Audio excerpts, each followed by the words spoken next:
Welcome to day 6 of learning stock market in Kannada. Nifty 2000 ಅಂಕಗಳ ಕುಸಿತ ಕಂಡಿದೆ.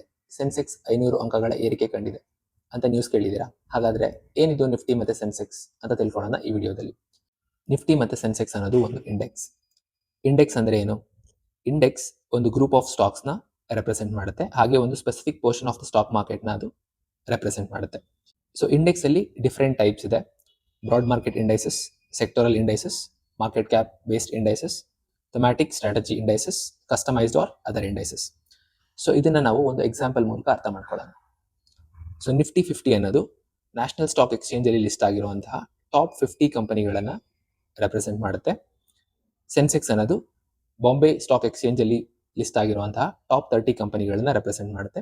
ಹಾಗೆ ಬ್ಯಾಂಕ್ ನಿಫ್ಟಿ ಅನ್ನೋದು ಒಂದು ಸೆಕ್ಟರಲ್ ಇಂಡೈಸಸ್, ಹಾಗೆ ಇದು ನ್ಯಾಷನಲ್ ಸ್ಟಾಕ್ ಎಕ್ಸ್ಚೇಂಜ್ ಅಲ್ಲಿ ಲಿಸ್ಟ್ ಆಗಿರುವಂತಹ ಟಾಪ್ 12 ಕಂಪನಿಗಳನ್ನ ರೆಪ್ರೆಸೆಂಟ್ ಮಾಡುತ್ತೆ.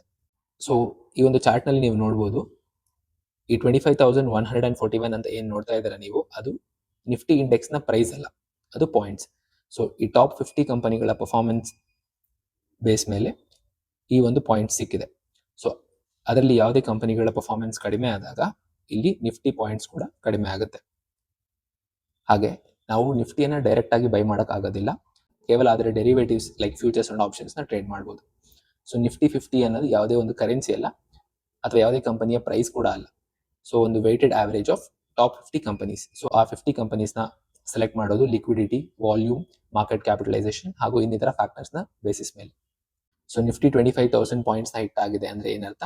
ನ್ಯಾಷನಲ್ ಸ್ಟಾಕ್ ಎಕ್ಸ್ಚೇಂಜ್ ಅಲ್ಲಿ ಲಿಸ್ಟ್ ಆಗಿರುವಂತಹ ಟಾಪ್ 50 ಕಂಪನೀಸ್ 25,000 ಮಾರ್ಕ್ನ ರೀಚ್ ಆಗಿದೆ ಅಂತ ಅರ್ಥ. ಹಾಗೆ ನಿಫ್ಟಿ ಲಾಸ್ಟ್ ಮಂತ್ 22,000 ಇತ್ತು, ಈಗ 25,000 ಆಗಿದೆ ಅಂದ್ರೆ ಸೊ ಆ ಇಂಡೆಕ್ಸ್ 3,000 ಪಾಯಿಂಟ್ಸ್ ಗ್ರೋ ಆಗಿದೆ ಅಂತ, ಅಥವಾ 13.6% ಗ್ರೋತ್ ಆಗಿದೆ ಅಂತ ಅರ್ಥ. ಇದೇ ರೀತಿ ಹೆಚ್ಚಿನ ಸ್ಟಾಕ್ ಮತ್ತು ಫೈನಾನ್ಸ್ ರಿಲೇಟೆಡ್ ವಿಡಿಯೋಸ್ಗೋಸ್ಕರ ಮಾರ್ಕೆಟ್ ವೆಲ್ ಪೇಜ್ನ ಫಾಲೋ ಮಾಡಿ.